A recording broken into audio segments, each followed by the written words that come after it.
Et petit coucou à vous, chers abonnés à ma chaîne YouTube. Euh, Petite vidéo de présentation de mes futurs travaux, qui ont d'ailleurs commencé, donc de mes travaux. C'est reparti pour une série du coup de vidéos travaux pour cette fois l'aménagement des combles. Alors là il y a un gros chantier qui m'attend, donc du coup il y aura plusieurs épisodes, je vais essayer de vous présenter ça au mieux sans passer à travers le plafond, n'est-ce pas? Donc voici les combles. Donc il y a une belle pièce hein, quand même aménageable. J'ai déjà mis 2 petits néons pour éclairer ma lanterne. Et j'ai commencé à monter des poutres. Je vais vous expliquer tout de suite pourquoi. Donc on a 80 mètres carrés en surface, et en surface habitable, ça fera à peu près 40 mètres carrés en gros. Grosso merdo quoi. Donc le truc c'est que j'avais déjà isolé des combles avec de la ouate de cellulose, ce qui est très bien pour un aspect phonique et thermique. Bon, ça m'embête un peu maintenant pour l'aménagement, mais c'est pas très méchant. Donc, comme vous pouvez le voir ici, j'ai commencé à repositionner des poutres parce que qu'on appelle de l'entremisage, que en fait les solives existantes, je sais même pas si on peut appeler ça des solives, on va dire des solivettes, elles font 18 de haut par 3 de large et elles sont carrément pas assez costauds pour supporter un aménagement. Du coup j'ai été obligé d'acheter des bastins des solives de 6,5-18 par 4 mètres, elles font 4 mètres celles-ci, pour faire un entremisage de poutre à poutre, enfin de ferme à ferme, sur la surface du milieu. Et là je vais être obligé de faire pareil tout ici et tout là-bas, sachant que bien évidemment quand c'est trop simple c'est pas drôle. Du coup pour la partie ici je vais être obligé de percer dans mon mur ici porteur, enfin, un mur périphérique de la maison, mais le problème c'est que comment dire, la muralière ne touche pas le mur.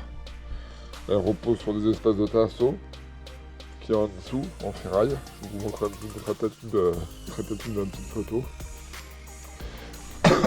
Et du coup, je vais être obligé de percer tous les 60 cm directement dans les parpaings, mettre un tamis salement chimique pour renforcer tout ça. Parce que là, clairement, c'est pas assez costaud. Et j'ai pas envie que ça se casse la gueule. Sur la partie après ça, périphérique du mur, je serais obligé de mettre des sabots pour fixer mes solives. Et sur la partie milieu, j'ai bien commencé, hein, je vais vous montrer ça, comment je procède. Je suis obligé d'enlever la ouate, d'enlever le petit assaut là existant parce qu'il est clairement pas assez costaud, c'est du 2 par 2, et le remplacer par du tasseau plus costaud qui fait lui 6 par 3 je crois, un truc comme ça, celui-là quoi. Ouais, c'est 6 par 3 je crois. Et du coup vous voyez, en fait il faut enlever celui-là, le dépointer, pointer les solives existantes, même si elles le sont déjà, je les renforce quand même au cas où. Bon, après ça il n'y aura pas de poids dessus, hein, mais c'est par précaution d'usage. Repointer le tasseau de chaque côté pour pas que celle-là se casse la gueule. Le couper ensuite de bout à bout, l'enlever, le remplacer par celui-ci. Et après ça,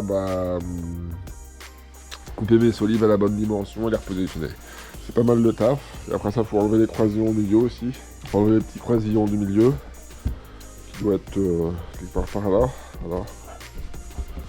Et les remplacer par des plus costauds pour pas que ça s'écarte quoi. En gros c'est ça. Bon, je vais essayer de caler ma caméra quelque part et je vais essayer de vous filmer ça. A plus tard.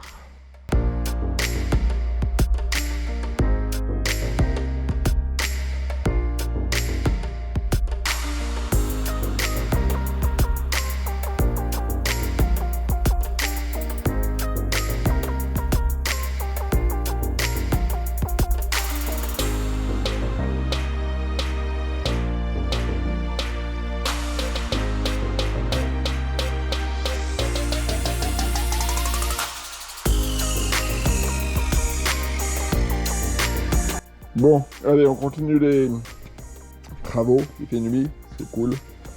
Du coup, j'étais à Brico Dépôt, j'ai acheté des tiges filetées en 1 mètre que j'ai débité en 25 cm. Là, j'ai mes petits amis qui vont me servir à fixer les tiges filetées dans le mur avec du scellement chimique. Mais avant tout ça, il faut que je fasse des trous. Et c'est préconisé tous les 60. Du coup, je vais faire tous les 60. Donc là, je fais un petit trou avec une mèche à bois de 20. Et ensuite, faut que je reperce au perfo dans les parpaings avec au pneumatique avec une mèche béton. Et ensuite, il faut que je dépoussière le trou et que je fixe, que je mette mon tamis, ma tige filetée, enfin que je mette mon tamis, mon scellement chimique, ma tige filetée et j'attends que ça sèche. Voilà, en gros, c'est ça. Donc le truc, évidemment, c'est d'y aller mollo pour pas tout défoncer derrière. Parce que le perfo c'est bien, mais si tu vas comme un bourrin, bah c'est pas forcément très bien. Du coup, je vais essayer de vous filmer ça, mais c'est pas toujours évident.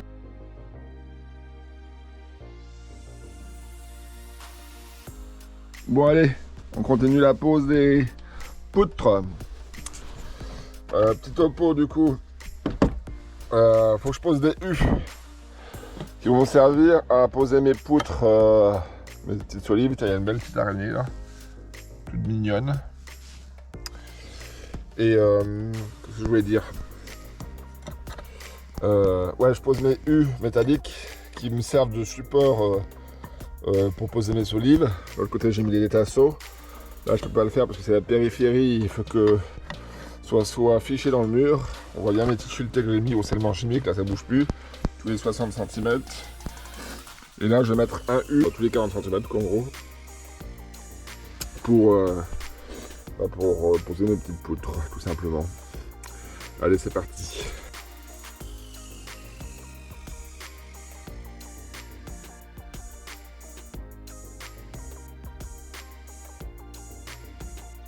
Impeccable. Allez, on fait ça sur toute la longueur, jusqu'au toit là-bas, et ce sera bon.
Bon voilà, la partie salon du grenier est pratiquement finie. Tout est niveau, tout est nickel. Il me restera 2 poutres à mettre côté droite parce que j'ai plus de tire-fourni de cheville pour mettre les U qui me manquent. Et puis voilà, on est bien. C'est le niveau, c'est droit, ça bouge pas, c'est costaud. Normalement, ça devrait être pas mal.